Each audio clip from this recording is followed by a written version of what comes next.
Hi guys, welcome back in the Maharashtra nursing academy. आप सभी का मैं स्वागत करती हूँ आरती इस महाराष्ट्र नर्सिंग एकेडमी के स्पेशल क्लास में। आज आपका बहुत ही स्पेशल क्लास होने वाला है गाइस। और आप बोलेंगे कि मैम ये स्पेशल क्लास क्यों, मतलब किस बारे में है? हमेशा तो आप क्लास लेते हैं, आज इसमें स्पेशल क्या है? तो गाइस आज का जो क्लास है वो स्पेशल इसलिए है क्योंकि आज हम देखने वाले हैं नॉन नर्सिंग सब्जेक्ट। क्योंकि आपको पता है कि अभी आरआरबी का एग्जाम होने वाला है, तो उसमें जो आपका रेशियो है वो कितना है आपको पता है क्या? 70 नर्सिंग के क्वेश्चंस आएंगे एंड 30 आपको नॉन नर्सिंग के क्वेश्चंस आएंगे। मतलब प्रीवियस ईयर का यही पैटर्न था, इसके पहले जो भी एग्जाम्स हुए थे। तो इस बार भी यही मानते हैं हम कि 70 नर्सिंग और 30 नॉन नर्सिंग रहेगा। तो इसलिए क्या रहता है कि नर्सिंग के जो 70 क्वेश्चंस रहते हैं वो तो हर कोई, मतलब जो नर्सिंग वाले हैं वो हर कोई इसको प्रिपेयर कर लेता है। पर नॉन नर्सिंग जो रहता है ना, इसे हम निग्लेक्ट कर देते हैं। और कंपटीशन यहाँ ही होती है सबसे ज्यादा, क्योंकि इसमें तो ज्यादातर लोगों को 70 आउट ऑफ 60 50 ऐसे क्वेश्चन तो आ ही जाते हैं। पर नॉन नर्सिंग का जो रहता है वो सबको इसका डर रहता है और कोई प्रिपेयर नहीं करता। तो इसलिए हमने सोचा कि आपका ये जो डर है ये दूर किया जाए, और ये जो आपका डर है ये दूर किया जाए और आपको इस नॉन नर्सिंग के लिए प्रिपेयर किया जाए। तो इसलिए अभी अपन ने नॉन नर्सिंग भी स्टार्ट कर दिया है। साइड बाय साइड हम नॉन नर्सिंग भी लेंगे, और जैसे जैसे टाइम मिलेगा वैसे वैसे नर्सिंग की भी क्लासेस अपलोड किए हुए हैं। इसके पहले 6 क्लासेस अपलोड हो चुके हैं आपके नर्सिंग के। आज अपना फर्स्ट क्लास है नॉन नर्सिंग का। तो आज हम नॉन नर्सिंग में जो इम्पोर्टेंट जीके से रिलेटेड क्वेश्चंस आए हुए हैं इससे प्रीवियसली, उस टाइप के क्वेश्चन हमने लिए हैं और उसको आज अपन डिस्कस करने वाले हैं। तो अगर आपको इस क्लास का पीडीएफ चाहिए गाइस, अगर आपको इस क्लास का पीडीएफ चाहिए तो आपको हमारा टेलीग्राम चैनल ज्वाइन करना होगा, उस पर आपको ये पीडीएफ मिल जाएगा। ठीक है, तो आज का क्लास हम शुरू करते हैं अभी। Question 1, Which national highway among the following connects the maximum number of states? तो आपको पूछा है कि इनमें से कौन सा नेशनल हाईवे है जो मैक्सिमम नंबर ऑफ स्टेट को कनेक्ट करता है। ठीक है, ज्यादातर स्टेट्स को कौन सा जो नेशनल हाईवे है वो कनेक्ट करता है, ये आपका क्वेश्चन है। तो options are, your first option is national highway 27, option second is national highway 44, option third is national highway 30, then national highway 53। तो गाइस आपको इसका आंसर अगर पता है तो आप कमेंट बॉक्स में दे सकते हैं। ठीक है, तो ज्यादातर लोगों को तो नॉन नर्सिंग में इंटरेस्ट नहीं रहता और इसका आंसर पता भी नहीं होगा बहुत से लोगों को। तो अब हम देखते हैं इस क्वेश्चन का आंसर। इस क्वेश्चन का आंसर है आपका नेशनल हाईवे 44। ठीक है, नेशनल हाईवे 44 है। तो नेशनल हाईवे 44 के बारे में आपको ज्यादातर चीजें पता होनी चाहिए। तो नेशनल हाईवे NH44 ये क्या है? Longest national highway in India. तो आपको ये नोट्स निकालने होंगे, आप निकाल सकते हैं, अदरवाइज आपको पीडीएफ मिल जाएगा। Longest national highway in India क्या है? National highway 44 longest national highway in India. कहाँ से स्टार्ट होता है और कहाँ खत्म होता है? इट स्ट्रेचेस फ्रॉम, कहाँ से स्टार्ट हो रहा है? ये आपका साउथ में हो रहा है, नॉर्थ में हो रहा है। नॉर्थ से स्टार्ट हो रहा है, श्रीनगर नॉर्थ साइड में पड़ता है आपका, वहां से स्टार्ट हो रहा है नॉर्थ से, और एंड कहाँ हो रहा है आपका? साउथ में। साउथ में कहाँ एंड हो रहा है आपका? ये कन्याकुमारी में। ठीक है, कन्याकुमारी में एंड हो रहा है, स्टार्ट हो रहा है श्रीनगर। ठीक है, तो नेशनल हाईवे को अर्लियर क्या बोला जाता था? इसका प्रीवियसली नाम क्या था? नेशनल हाईवे 7 बोला जाता था। ये बहुत इंपॉर्टेंट है, प्रीवियस क्या बोला जाता था, ये चीजें बहुत बार पूछी जाती है, आपको पता है। तो इसका डिस्टेंस कितना है ये भी पूछ सकते हैं आपको। ठीक है, लॉन्गेस्ट है तो कितना डिस्टेंस है इसका ये भी आपको पता चाहिए। 3745 किलोमीटर। ठीक है, 3745 किलोमीटर। तो ये कुछ इंपॉर्टेंट चीजें थी नेशनल हाईवे 44 के बारे में। तो नेशनल हाईवे 44 के बारे में ये आप इंपॉर्टेंट चीजें लिख लीजिए आपके नोट्स में। कभी भी काम आ सकती है, आप हमेशा एग्जाम्स देते रहते हैं। और अभी तो नॉन नर्सिंग कंपलसरी हो गया है, हर एग्जाम में आ रहा है नॉन नर्सिंग। तो गाइस, नेशनल हाईवे कौन से मेजर सिटी को कनेक्ट करता है? नेशनल हाईवे 44 कौन से मेजर सिटी को कनेक्ट करता है? तो उसको देख लीजिए आप। वाराणसी, नागपुर, अपना नागपुर, देन हैदराबाद को कनेक्ट करता है। बैंगलोर, मदुरई,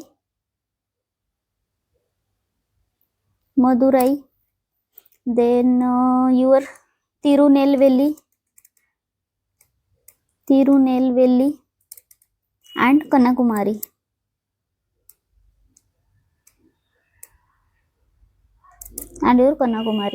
ठीक है। तो अपने इंडिया में कितने नेशनल हाईवेज है, किसी को पता है? तो आप कमेंट बॉक्स में इसका आंसर दे सकते हैं। इंडिया में कितने नेशनल हाईवे है guys? There are 599 national highways in India. कितने हैं अपने इंडिया में? There are 599 national highways. तो ये नेशनल हाईवेज के बारे में बहुत ही क्रूशियल मतलब इंफॉर्मेशंस थी, जो आपको अदर एग्जाम में भी काम में आ सकती है, क्योंकि नेशनल हाईवेज पे बहुत बार क्वेश्चन पूछे जाते हैं। तो आपका आंसर क्या रहेगा? Option B. तो इसमें मैक्सिमम नंबर ऑफ स्टेट को कनेक्ट करती है ये highway, national highway 44, longest highway in India. ठीक है। इसका आपको डिस्टेंस कितना बोला था मैंने? 3745 किलोमीटर, इतना डिस्टेंस होल्ड करती है। ठीक है। तो इसके बाद का क्वेश्चन है, यहाँ पे सारे एक्सप्लेनेशन दिया हुआ है आपको, पीडीएफ में आप ये इंफॉर्मेशन पढ़ सकते हैं। Then next question of the day guys, आपको इंडियन पॉलिटी पे बहुत क्वेश्चन दिखे होंगे, हमेशा इंडियन पॉलिटी पे क्वेश्चंस आते हैं, और जिस टॉपिक से आते हैं वही हमने यहाँ पे कवर किया है गाइस, और ऐसे ही क्लासेस आपको मिलते रहेंगे। तो आप अभी से तैयारी करिए, सो दैट एग्जाम आने पे आपको हड़बड़ी नहीं होंगी। तो गाइस क्वेश्चन देखिए, article 14 to 18 of Indian constitution deals with. तो आपको बोला है 14 से 18 जो आर्टिकल है ये क्या डील करता है, मतलब इसमें क्या आता है? राइट टू एजुकेशन आता है, राइट टू फ्रीडम आता है, right to freedom of religion आता है, या राइट टू इक्वेलिटी आता है? It is a spelling mistake guys, equality है यहाँ पे। ठीक है, ऑप्शन में इक्वेलिटी। तो आपको पता है आर्टिकल 14 to 18, अगर किसी को पता होगा तो आप वो बता सकते हैं, मुझे कमेंट बॉक्स में बता सकते हैं आप। तो देखते हैं अपन 14 से लेके जो इम्पोर्टेंट आर्टिकल है वो हम देखते हैं। तो 14 से जो 18 में आता है वो क्या आता है आपका? Right to equality. ठीक है। देन 19 to 22 क्या आता है आपका? Right to freedom. देन आपका इसमें एक आर्टिकल है 21A, बीच में 19, उसके बाद 20, 21 के बाद 21A आता है। तो 21A अलग, थोड़ा सा बीच में अलग है, इसलिए इसको अलग से लिखते हैं। राइट टू एजुकेशन इम्पोर्टेंट है, इसलिए इसको अलग से स्टार मार्क किया है। देन 25 to 28 के बीच में कौन सा आर्टिकल आ रहा है आपका? Right to freedom of religion. ठीक है, right to freedom of religion. तो ये सारे आर्टिकल्स है, ये आपके लिए बहुत ज्यादा इंपॉर्टेंट है गाइस, क्योंकि ये फंडामेंटल राइट्स के अंदर आते हैं। ये वाले जो राइट्स है वो आर्टिकल 12 to 35 अगर आपको पूछा जाए, आर्टिकल 12 से लेके आर्टिकल 35 तक अगर आपको पूछा जाए तो ये फंडामेंटल राइट्स है आपके। ठीक है, कौन से राइट्स है गाइज? ये आपके फंडामेंटल राइट्स है। तो ये आपको पता चाहिए और ये बहुत बार एग्जाम में पूछा गया है, तो इसलिए आपके क्वेश्चन का आंसर बताइए आप क्या है। आपके क्वेश्चन का आंसर क्या रहेगा? 14 to 18 क्या आता है? Option D, right to equality. तो आपके क्वेश्चन का आंसर रहेगा ऑप्शन डी। तो अभी जो मैंने इतने सारे राइट्स बताए आप भूल जाओगे, इसके लिए एक ट्रिक है। जैसे आपको 4 वर्ड याद रखने हैं, equality, freedom, education and religion. ठीक है, क्या क्या वर्ड है हमारे? Equality, freedom, education and religion. ठीक है, इन सब के राइट्स के बारे में है। ठीक है, तो इक्वालिटी किस में आ गया आपका? 14 to 18। फ्रीडम किस में आ गया आपका? 19 to 22। एजुकेशन किस में आ गया आपका? जिसमें स्टार लगा था, स्टार किस में लगा था? 21A में। ठीक है, ये याद करने के लिए बताया मैंने। रिलीजन किस में आ गया आपका? 25 to 28 में। तो ये आपके इंपॉर्टेंट फंडामेंटल राइट्स है। तो अभी याद में रहेगा आपको 4 वर्ड्स याद रखने हैं, इक्वालिटी, फ्रीडम, एजुकेशन, रिलीजन। ठीक है, उसके बाद में आपको आगे के नंबर्स लिख लेने हैं और स्टार मार्क किस पे था आपका? 21A पे। तो चलिए गाइज, आपको आपके क्वेश्चन का आंसर मिल गया। इसके बाद हम देखते हैं हमारा next question. The third question of the day is the Pir Panjal railway tunnel is located in. आपको पीर पंजाल रेलवे टनल के बारे में पूछा है, ये कहाँ है ये पूछा है, इसका लोकेशन। तो your options are: option A Jammu and Kashmir, option B Himachal Pradesh, option C Uttarakhand, option D Sikkim. तो अगर इसके बारे में किसी को पता होगा तो आप कमेंट बॉक्स में बता सकते हैं। अभी हम डिस्कस करते हैं पीर पंजाल टनल के बारे में। पीर पंजाल टनल कहाँ पे लोकेटेड है गाइज आपका? पीर पंजाल। ठीक है, पीर पंजाल टनल आपका कहाँ लोकेटेड है? टनल आपका लोकेटेड है J&K में, that is Jammu and Kashmir. Also इसको और क्या नाम है इसका? It is also known as Banihal tunnel. इसको क्या बोला जाता है? बनिहाल टनल भी बोला जाता है पीर पंजाल टनल को। लोकेटेड है जम्मू कश्मीर में। तो ये क्या है? India's longest transportation railway tunnel. ठीक है, अपने इंडिया का लॉन्गेस्ट ट्रांसपोर्टेशन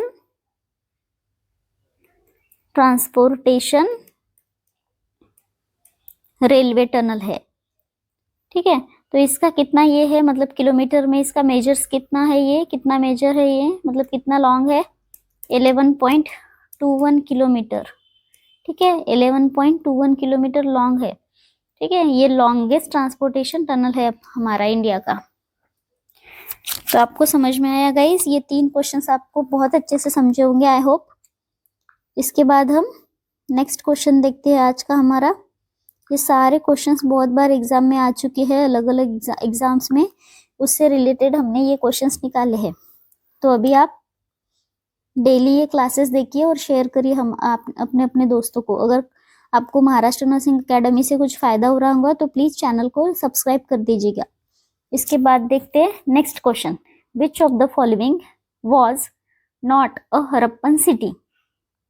तो आप सबको पता है कि हरप्पा मतलब जो हरप्पन सिटीज वगैरह रहते हैं वो हमेशा एग्जाम्स में पूछे जाते हैं। ठीक है, तो हरप्पन सिटी आपको नहीं पूछा है, इसमें पूछा है आपको नॉट वर्ड पे ध्यान देना, नॉट पूछा है। तो इनमें से 3 सिटीज जो होंगी वो हरप्पन सिटी होंगी और 1 सिटी जो होंगी वो हरप्पन सिटी नहीं होंगी, तो वो आपको ढूंढना है। तो your options are: first is the Lothal, option B is Dholavira, it is not Veena, it is a Vira, Dholavira, then Mehrgarh and Sokhta Koh. ठीक है,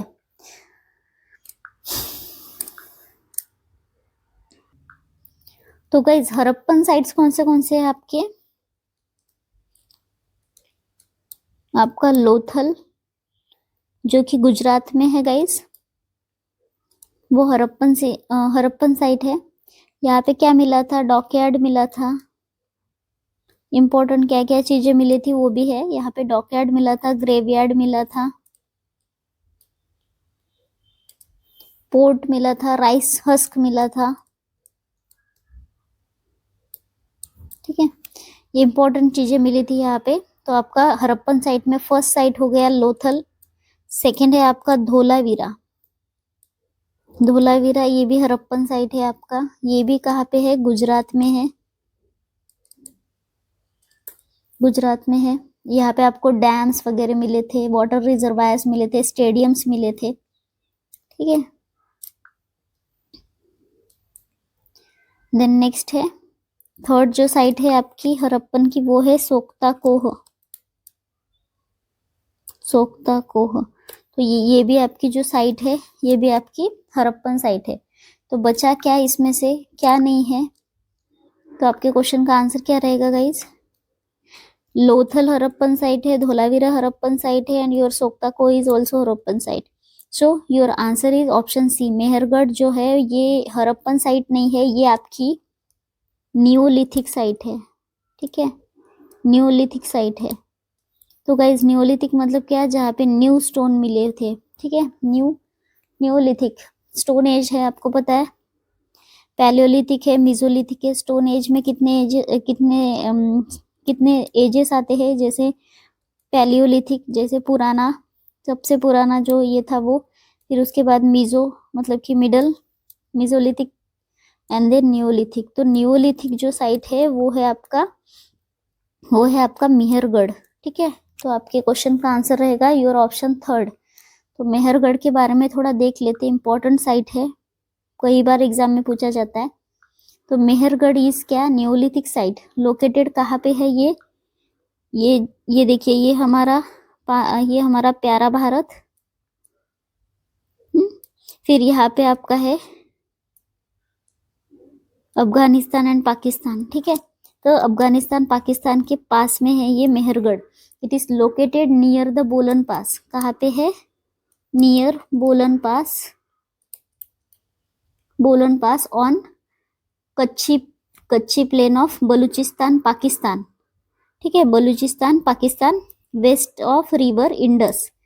वेस्ट ऑफ रिवर अपना जो अपनी इंडस रिवर है उसके वेस्ट में है। ठीक है, देख लीजिए यहाँ पे आपकी इंडस जा रही है, इंडस के वेस्ट में है ये। यहाँ से आपकी इंडस जा रही है और इंडस के ये वेस्ट साइड हो गई और ये आपकी ईस्ट साइड हो गई इंडस की।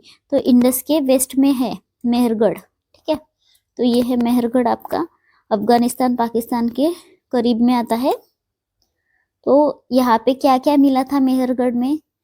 यहाँ पे फार्मिंग की थी लोगों ने। ठीक है, खेती की थी।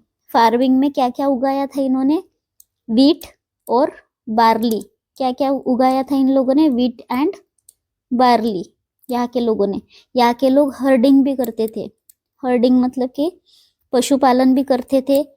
पशुपालन में क्या करते थे? ये कैटल, शीप, गोट्स, ये सब चीजें यहाँ पे होती थी मेहरगढ़ में। और ये आपकी न्यूलिथिक साइट है, ये आपको पता चाहिए। ठीक है गाइस, तो हमने अभी हड़प्पन साइट्स पे देख लिए और न्यूलिथिक साइट्स में मेन थी आपकी मेहरगढ़। तो आपके क्वेश्चन का आंसर आपको मिल गया है, मेहरगढ़ रहेगा आपके क्वेश्चन का आंसर। सो गाइस, इसके बाद और एक हिस्ट्री का इंपॉर्टेंट क्वेश्चन आया है। Indus valley civilisation belongs to the, ठीक है, तो सबको पता है आईवीसी हड़प्पन के बाद जो सबसे इम्पोर्टेंट आता है वो आईवीसी आता है। आईवीसी मतलब इंडस वैली सिविलाइजेशन। इसके बारे में हर बार क्वेश्चन पूछा जाता है हर एक एग्जाम में। तो हिस्ट्री में ये भी एक इम्पोर्टेंट टॉपिक है। इसमें इंडस वैली सिविलाइजेशन कहाँ से कहाँ स्प्रेड होता है वो देखते हैं हम थोड़ा सा, और उसका जो इम्पोर्टेंट चीज है वो देखते हैं। तो इंडस वैली सिविलाइजेशन देखिए, ये इमेज है, कहाँ से कहाँ स्प्रेड हुआ है इंडस वैली सिविलाइजेशन। ये आपका इंडस वैली सिविलाइजेशन। ठीक है, तो इंडस वैली सिविलाइजेशन है spread from north east Afghanistan. इधर आपका अफगानिस्तान है इंडिया के ऊपर, Afghanistan Pakistan, north east Afghanistan to Pakistan and north west India. जैसे ये हमारा नॉर्थ हो गया, ये वेस्ट हो गया, ये ईस्ट हो गया, ये साउथ हो गया। तो हमारा जो नॉर्थ वेस्ट साइड रहेगा इंडिया का, वहां तक के ये स्प्रेड हुआ है। ठीक है, आपको समझ में आया? ये वेस्ट है, ये नॉर्थ है, नॉर्थ वेस्ट आपका स्प्रेड हुआ है योर इंडस वैली सिविलाइजेशन, ठीक है, स्प्रेड हुआ है आपका Indus valley civilisation north west, ठीक है, नॉर्थ वेस्ट इंडिया का स्प्रेड हुआ है। देन इंडस वैली सिविलाइजेशन क्या है, ये ओल्डेस्ट सिविलाइजेशन है इन द वर्ल्ड। जो आपके 4 सिविलाइजेशन है वर्ल्ड में, सबसे ओल्ड जो सिविलाइजेशन होते हैं सबसे 4 है, सबसे जो 4 सिविलाइजेशन है उसमें ये गिना जाता है, तो ये भी ओल्डेस्ट सिविलाइजेशन में गिना जाता है, ठीक है गाइस, ओल्डेस्ट सिविलाइजेशन में गिना जाता है। देन इसका जो मतलब इंडस वैली सिविलाइजेशन को डिस्कवर या तो नाम इसको किसने दिया था या किसने डिस्कवर किया था, इसका रिसर्च किसने किया था, जॉन मार्शल इन्होंने इसका रिसर्च किया था, ठीक है, और इन्होंने सबसे पहले टर्म यूज किया था IVC, that is Indus valley civilisation. तो आपको समझ में आया, इंडिया के नॉर्थ वेस्ट में है, इसका रिसर्च किसने किया था, जॉन मार्शल ने। यहाँ पे क्या क्या मतलब चीजें होती थी, शिप होते थे, गोट्स होते थे, डॉग्स होते थे, ठीक है, शीप्स, गोट, एलिफेंट, बफेलो, ये सब वो डोमेस्टिकेट करते थे, मतलब उनका पालन पोषण करते थे, ठीक है, बफेलो इन सबको वो डोमेस्टिकेट करते थे। तो इसका कैपिटल क्या है, अभी मूवी आई थी इस पे, मतलब इसके कैपिटल, इसके कैपिटल का जो नाम है उस पे मूवी आ चुकी है। तो इंडस वैली सिविलाइजेशन का कैपिटल क्या है, योर मोहेनजोदारो एंड हरप्पा, ये आपके कैपिटल है। मोहेनजोदारो ये मूवी भी आ चुकी थी ऋतिक रोशन की, ठीक है, तो ये इसका कैपिटल है इंडस वैली सिविलाइजेशन का, और इसका और एक कैपिटल दैट इज हरप्पा, ठीक है। यहाँ पे जो लोग थे वो वूल और कॉटन को यूज करते थे, ठीक है, उनको पता था कॉटन और वूल के बारे में, मतलब कि वो खेती करते होंगे, ठीक है। तो ये हमारा इंपॉर्टेंट क्वेश्चन था आज का, जिसका आंसर आपको पता चला, आंसर नहीं पता चला, आंसर मैं बताऊंगी अभी। ये किस एज में था आपका Indus valley civilisation, your answer is option A, bronze age, ठीक है, ब्रॉन्ज एज में था। So guys, our next question is match the list 1 and list 2 and select the correct answer by using the codes given below। तो आपको list 1 को list 2 से match करना है, जैसे पेयर्स मैच करते हैं वैसे, और ये बताना है इसका आंसर क्या है। तो देखो, आपको लिस्ट 1 में बोला है फॉर्मेशन ऑफ ग्राम पंचायत, ये आर्टिकल 50 में आता है क्या। Then uniform civil code 48, agriculture and animal husbandry article 40, separation of judiciary from executive article 44। तो आपको ये सब मैच करना है। तो इसमें आपको पता चाहिए कि अलग अलग जो सिविल, जैसे फेमस जो चीजें रहती है, gram panchayat, uniform civil code, ऐसे आपको एटलीस्ट 2-3 तो भी चीजें पता चाहिए, so that you can eliminate and give your answer right. So अभी हम देखते हैं अलग अलग इंपॉर्टेंट जो चीजें हैं उसके आर्टिकल्स। तो देखिए, आर्टिकल 36 to 51, ये क्या है आपका, DPSP। तो DPSP मतलब क्या होता है, directive principle of state policy, directive principle of state policy, that is your DPSP, ठीक है। इसके पहले मैंने आपको क्या बताया था, आर्टिकल 12 to 35 किस में आता है, आपके फंडामेंटल राइट्स में। ये इंपॉर्टेंट चीजें, ये याद रखिए आप, कम से कम इतने तो पता ही चाहिए आपको, ठीक है, क्योंकि ये हर एग्जाम में पूछा जाता है। ये हो गया आपका 36 to 51 DPSP। देन आपको ये पता है क्या, पंचायत कौन से आर्टिकल में आती है, पंचायत आती है आर्टिकल 40 में, आर्टिकल 40 पंचायत, ठीक है। देन यूनिफॉर्म सिविल कोड, आजकल बहुत न्यूज में था यूनिफॉर्म सिविल कोड कुछ दिनों पहले, तो वो आता है आपका आर्टिकल 44 में, ठीक है। Then your agriculture and animal husbandry, ये आता है आपका आर्टिकल 48 में। ठीक है, तो अभी आप मैच द पेयर करिए। फॉर्मेशन ऑफ पंचायत किस में आएगा आपका, अभी बताया था मैंने, आर्टिकल 40। मतलब ए का क्या आएगा आपका आंसर, ए का क्या आएगा आपका 3। देन यूनिफॉर्म सिविल कोड कितना बताया था मैंने 44। 44 का है ऑप्शन 4 में। तो 3 और 4 वाला देखिए कौन सा ऑप्शन है, 3 और 4 वाला, ए का 3 सिर्फ एक ही ऑप्शन है। तो आपको अगर एक भी इसका पता रहता तो आप पूरे क्वेश्चन के आंसर दे सकते थे। ठीक है, इसके बाद 3 का देखते, एनिमल हस्बेंड्री, उसका कितना था आर्टिकल 48। 48 मतलब option second. Then D, separation of judiciary from executive, ये तो आप गेसिंग से भी बता सकते थे क्योंकि सारे आपके ऑप्शंस हो चुके हैं, तो सिर्फ एक ही ऑप्शन बचा था और वो था आपका फर्स्ट। ठीक है, मतलब आर्टिकल 50।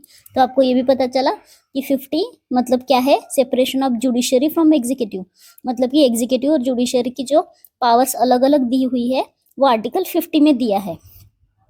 ठीक है, तो आपको पता चला ये पॉलिटी का इंपॉर्टेंट क्वेश्चन था। फिर डीपीएसपी यानी कि क्या, directive principle of state policy के बारे में पता चला। तो डीपीएसपी क्या रहती है, डीपीएसपी कहाँ से लिया है हमने, ये भी पूछा है, बहुत बार पूछा है ये क्वेश्चन कि DPSP directive principle of state policy ये कौन से देश से हमने लिया है। ठीक है, तो ये कौन से देश से हमने लिया है, किस पे बेस है हमारा डीपीएसपी, आयरिश कॉन्स्टिट्यूशन। ठीक है, आयरिश कॉन्स्टिट्यूशन से लिया है हमने, ये बहुत बार पूछा है ये क्वेश्चन, आयरिश कॉन्स्टिट्यूशन से लिया है हमने डीपीएसपी। ठीक है, तो इसके प्रिंसिपल्स पूछे जाते हैं हमेशा कि directive principle of state policy के प्रिंसिपल। तो इसमें 3 प्रिंसिपल होते हैं और ऑप्शन हमें दिए जाते हैं अलग अलग। तो ये देखिए इसमें SEP नाम आप याद रखिए, मतलब कि डीपीएसपी में 3 प्रिंसिपल है, दैट इज SEP। S मतलब योर सोशल प्रिंसिपल है, E मतलब इकोनॉमिकल एंड P मतलब पॉलिटिकल। तो ये 3 प्रिंसिपल्स है डीपीएसपी के, और ये नॉन जस्टिसिएबल है, मतलब कि इसके लिए अगर डीपीएसपी का वायलेशन हो रहा है, directive principle of state policy का वायलेशन हो रहा है, तो आप डायरेक्टली कोर्ट में नहीं जा सकते। पर फंडामेंटल राइट्स का अगर वायलेशन हो रहा है आपकी किसी भी, तो आप डायरेक्ट सुप्रीम कोर्ट में अप्लाई कर सकते हैं। ठीक है, तो इसमें ये लीगली नहीं है, ये मॉरल ऑब्लिगेशन है सरकार की कि वो directive principle of state policy follow करे। ठीक है, इसके बाद नेक्स्ट क्वेश्चन देखते हैं हम, इसके कुछ की पॉइंट्स दिए हैं। Next question is, our 7th question is, El Nino is a complex weather system that appears once every 3 to 7 years. Here what is the meaning of word El Nino? El Nino का आपको meaning पूछा है। ठीक है, ये क्या है, इन्होंने खुद ही बता दिया है कि El Nino मतलब क्या होता है। El Nino मतलब ये एक वेदर सिस्टम है। ठीक है, एक वेदर सिस्टम है और ये 3 से 7 सालों में रिपीट होता है। ठीक है, और ये इससे क्या होता है, मतलब कि बारिश इरेगुलर होती है या क्लाइमेटिक जो चेंजेस होते हैं वो इस इल नीनो के जो फिनोमेना रहता है उस पर डिपेंड रहता है। ठीक है, तो इल नीनो का मतलब आपको बताना है। तो इल नीनो का मतलब होता है,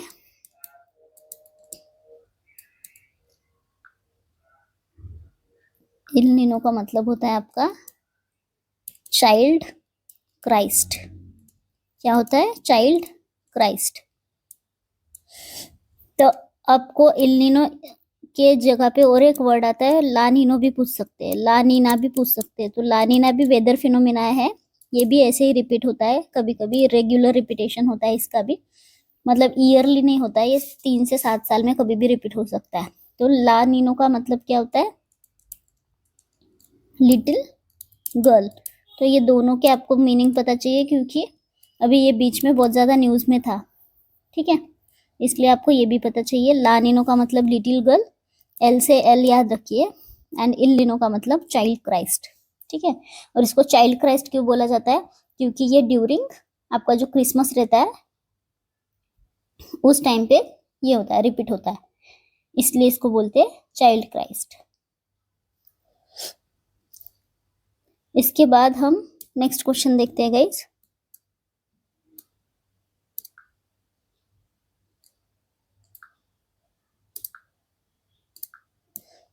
योर नेक्स्ट क्वेश्चन इज, ये आपका next question, the Aligarh movement was founded in the year. The first option is 1865, second option is 1875, third option is 1885 and fourth option is 1895.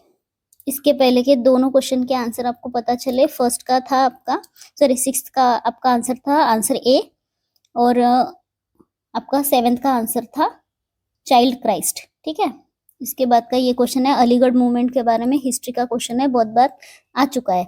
तो अलीगढ़ मूवमेंट के बारे में हम थोड़ा देखते हैं। अलीगढ़ मूवमेंट फाउंडेड इन, सबसे पहले कब फाउंडेड हुआ ये देखिए,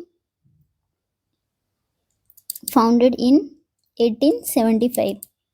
तो इस क्वेश्चन का आंसर आपका रहेगा ऑप्शन सेकंड 1875। ठीक है, ये कौन सी मूवमेंट है, socio cultural and educational reform movement in colonial India. जब इंडिया कॉलोनी थी ब्रिटिश की तब की ये मूवमेंट है। ठीक है, तो सोशो कल्चरल मूवमेंट था ये, एंड एजुकेशनल रिफॉर्म। ठीक है, educational reform and socio culture movement था ये। ठीक है, इसका एम क्या था अलीगढ़ मूवमेंट का, इनका एम था to modernize the Muslim community in India and shaping the Muslim identity and political consciousness during that time. ठीक है, मॉडर्नाइज करना था मुस्लिम सोसाइटी को, modernize the Muslim society in India. ठीक है, एंड पॉलिटिकल कॉन्शियसनेस बढ़ना चाहिए उन लोगों में, इसलिए ये मूवमेंट फॉर्म किया था। ठीक है, तो ये मूवमेंट किन्होंने स्टार्ट किया था गाइज, ये स्टार्ट किया था सर सैयद, ये भी क्वेश्चन पूछ सकते हैं आपको, किसने स्टार्ट किया था, सर सैयद अहमद खान। ठीक है, सर सैयद अहमद खान, इन्होंने स्टार्ट किया था ये मूवमेंट। देन 1875 में और एक चीज हुई थी, दैट इज इन्होंने क्या फॉर्म किया था, एंग्लो ओरिएंटल कॉलेज। ठीक है, एंग्लो ओरिएंटल कॉलेज बनाया था इन्होंने। ठीक है, इन अलीगढ़, कहा, यूपी में। तो इसका ही नाम अभी क्या है गाइस, अलीगढ़ मुस्लिम यूनिवर्सिटी। ठीक है, इसका ही नाम है अभी अलीगढ़ मुस्लिम यूनिवर्सिटी। इनका एम क्या था, मॉडर्न साइंटिफिक प्रैक्टिकल एजुकेशन देना स्टूडेंट्स को, और उनकी जो गैप है ब्रिटिश और मुस्लिम की वो फिल करना। ठीक है, तो ये था आपका 8 नंबर का क्वेश्चन, जिसका आंसर था आपका 1875। देखिए करेक्ट आंसर है आपका 1875। Then next answer, next question,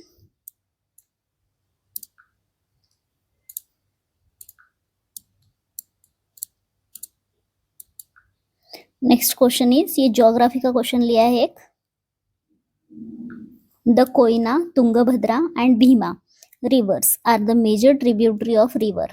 तो क्वेश्चन बोल रहा है आपको कि कोयना, तुंगभद्रा और भीमा, ये फेमस ही रिवर से, तुंगभद्रा हुआ, कोयना, भीमा, भीमा भी फेमस है, तो ये कौन से रिवर की ट्रिब्यूटरीज है। ठीक है, तो मतलब इन्होंने बोला है आपको कि एक बड़ी रिवर रहती है और उससे जो रिवर्स दूसरे छोटे छोटे रिवर्स रहते हैं उसके, तो उसको बोलते हैं ट्राइब्यूटरी। ठीक है, उसको बोलते हैं ट्रिब्यूटरीज। तो मेन रिवर रहती है बड़ी वाली और उसके जो छोटे छोटे रिवर्स रहते हैं उसको बोलते हैं ट्रिब्यूटरीज। ठीक है, सबसे पहले ट्रिब्यूटरी के बारे में पता चाहिए आपको। ठीक है, तो आपको पूछा है कि ये जो बड़े रिवर्स है उनके ये 3 छोटे रिवर्स है, तो ये कौन से रिवर, इसका मेन रिवर कौन है, तो देखिए गोदावरी, कृष्णा, गंगा एंड यमुना। तो आपको आंसर इसका पूरा बताया जाएगा, सारे ऑप्शंस कवर किए जाएंगे। ठीक है, तो सबसे पहले देखिए, सबसे पहले अपन एक रिवर बनाएंगे सो दैट आपको वो रिवर के इससे पूरा पता चलेगा कहाँ से स्टार्ट हो रही है क्या, ठीक है। तो जो मेन आपका इसका आंसर है वो है आपका कृष्णा रिवर, ठीक है।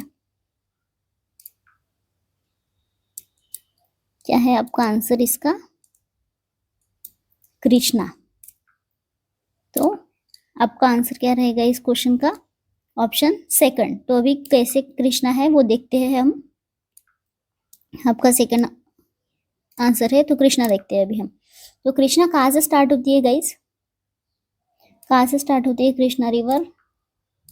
Krishna river starts from Mahabaleshwar, ठीक है। महाबलेश्वर हिल्स है, महाबलेश्वर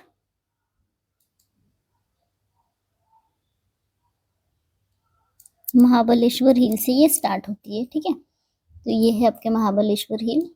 तो फिर यहाँ से स्टार्ट हुई है आपकी रिवर, देन जा रही है कहाँ पे आपकी ड्रेन कहाँ पे हो रही है? बे ऑफ बंगाल में, ठीक है। बे ऑफ बंगाल में जाके गिर रही है।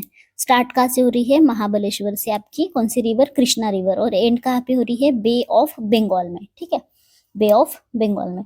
तो फर्स्ट है आपकी river Koyna, then next is Warna, then Panchganga, then Ghataprabha and then Malaprabha. तो आप लिख लीजिए या तो बना लीजिए। फर्स्ट कौन सी है आपकी? K for Koyna, next V for Varna, then P for Panchganga, then next is G for Ghataprabha, then M for Malaprabha, ठीक है, मालप्रभा। तो ये हो गए आपके इंपॉर्टेंट रिवर्स इसके। देन इसके बाद कौन सी रिवर स्टार्ट होती है? तुंगभद्रा। बड़ी रहती है ये, अभी यहाँ पे जगह नहीं इसलिए, ठीक है। तो तुंगभद्रा हो गई आपकी ये तुंगभद्रा, ठीक है। तो ये पूछा जाता है आपको कि ये तुंगभद्रा कौन से दो, आगे जाके कौन से दो रिवर्स बनते हैं? तो सेकेंड फर्स्ट है तुंग और दूसरी है भद्रा, ठीक है। तुंग और भद्रा मिलके क्या बनी है? आपकी तुंगभद्रा, ठीक है। बड़ी वाली जो है तुंगभद्रा, और इसके जो छोटे छोटे दो निकले तो फर्स्ट तुंग और सेकेंड आपकी भद्रा। देन नेक्स्ट ऊपर वाले जो रिवर्स है वो देख लीजिए आप। ऊपर वाले है फिर से 5, ठीक है। 5 कौन से? तो आपको पूछा जाता है कि कृष्णा की लार्जेस्ट रिवर कौन सी है? वो है आपकी तुंगभद्रा, लार्जेस्ट रिवर है कृष्णा की, ठीक है। लार्जेस्ट है, कौन सी रिवर है आपकी लार्जेस्ट? लार्जेस्ट है तुंगभद्रा, ठीक है। फिर यहाँ पे आपके कौन से रिवर है बाद में? नेक्स्ट रिवर से आपके देखिए 5 है फिर से, सॉरी 4 है फिर से। इधर कौन से थे आपकी? कोयना, वरना, पंचगंगा, घटप्रभा एंड मालप्रभा, ठीक है। फिर यहाँ से तुंगभद्रा के 2 थे, एक भद्रा और एक तुंग, और यहाँ से इसको पूरा बोला जाएगा तुंगभद्रा। देन ऊपर वाले जो रिवर्स है आपके वो है D, that is Dindi, M that is Musi, P that is Palleru and M that is Manneru, ठीक है। तो आप ये लिख लीजिए, दिंडी, मूसी, पलेरू एंड मुनेरू, ठीक है। तो ये हो गई आपकी कृष्णा रिवर के मेन चीजें। ये स्टार्ट कहाँ से होती है गाइज? ये पता चाहिए आपको। महाबलेश्वर से एंड कहाँ पे होती है? बे ऑफ बंगाल, BOB याद रखिए, BOB, bay of Bengal. And Mahabaleshwar से ये रिवर स्टार्ट होती है। तो हमने मेनली कृष्णा के बारे में सब कुछ देख लिया है गाइज। तो आपके क्वेश्चन का आंसर क्या रहेगा? आपके क्वेश्चन का आंसर रहेगा कृष्णा, ठीक है। तो नेक्स्ट ऑप्शन है आपका गोदावरी। तो आपको गोदावरी के कुछ रिवर्स पता चाहिए मेन, जैसे इसकी रिवर है मांजरा, ठीक है, मांजरा इसकी ट्रिब्यूटरी है। देन पूर्णा इसकी ट्रिब्यूटरी है। गोदावरी की ट्रिब्यूटरी लिख लीजिए आप, पूर्णा, वर्धा। आपको सारे रिवर सिस्टम अगर इमेज के थ्रू सीखने होंगे, जैसे अभी मैंने डायग्राम्स बनाए उसके थ्रू, तो आप हमें कमेंट बॉक्स में बता सकते हैं, सो दैट मैं बाकी के क्लासेस भी ले लूँगी सारे रिवर्स के, ठीक है। देन वर्धा, देन है आपकी इंद्रावती। गोदावरी के रिवर लिख रहे हैं हम लोग, मैं बता रही हूँ, आप लिख लीजिए। इंद्रावती, वैनगंगा, वैनगंगा, प्राणहिता, सबरी, प्राणहिता, ठीक है, देन सबरी, एक्सेट्रा। ये इम्पोर्टेंट है, और भी है पर ये इम्पोर्टेंट वाले हैं, ठीक है। गोदावरी के पता चले आपको, ये सारे थे आपके गोदावरी के। इसके बाद गंगा के,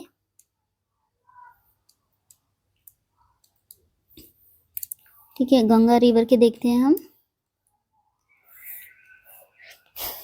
गंगा के है घग्गर, ठीक है, घग्गर, सोन, गंडक, कोसी, गंडक है, देन कोसी है। कोसी के बारे में किसी को इम्पोर्टेंट कुछ पता होगा तो आप कमेंट बॉक्स में बताइए। देन गोमती, देव नदी, ठीक है, यमुना, यमुना। ये सब मेन रिवर्स थे आपके, किसके, गंगा के, ठीक है। तो ये यहाँ पे इसका एक्सप्लेनेशन दिया है, हर एक रिवर का यहाँ पे ट्रिब्यूटरीज दिया हुआ है। तो यमुना आपका लास्ट ऑप्शन था, तो यमुना के कुछ इंपॉर्टेंट रिवर्स है, दैट इज चंबल, बेटकेनवा, CBK, चंबल, बेटकेनवा, ये इंपॉर्टेंट ट्रिब्यूटरीज है। तो इसके बाद हमारा आज का लास्ट क्वेश्चन है guys, last question of the day. North, what causes rainfall on the coastal area of Tamil Nadu in the beginning of winter?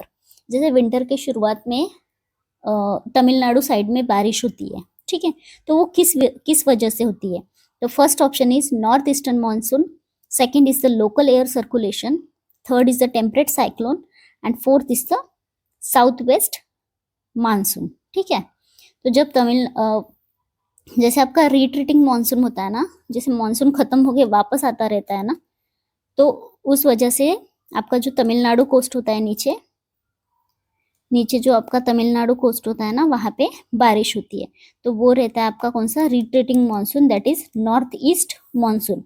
North और ईस्ट साइड से आ रहा है ना, वो ऊपर वाला आपका नॉर्थ और ये साइड का ईस्ट, और नॉर्थ ईस्ट के जो विंड्स आ रहे हैं वो विंड्स की वजह से और रिट्रीटिंग मानसून की वजह से यहाँ पे तमिलनाडु कोस्ट पे बारिश होती है, ठीक है। इस वजह से इसको बोला जाता है नॉर्थ ईस्टर्न मानसून या तो रिट्रीटिंग मानसून इन इंडिया, ठीक है। और ये कब मेनली होता है, अक्टूबर नवंबर के ड्यूरिंग, जब ठंड होती है उसके स्टार्टिंग में तमिलनाडु कोस्ट पे बारिश होती है गाइज। तो ये थे हमारे आज के मोस्ट इम्पॉर्टेंट 10 MCQ गाइज।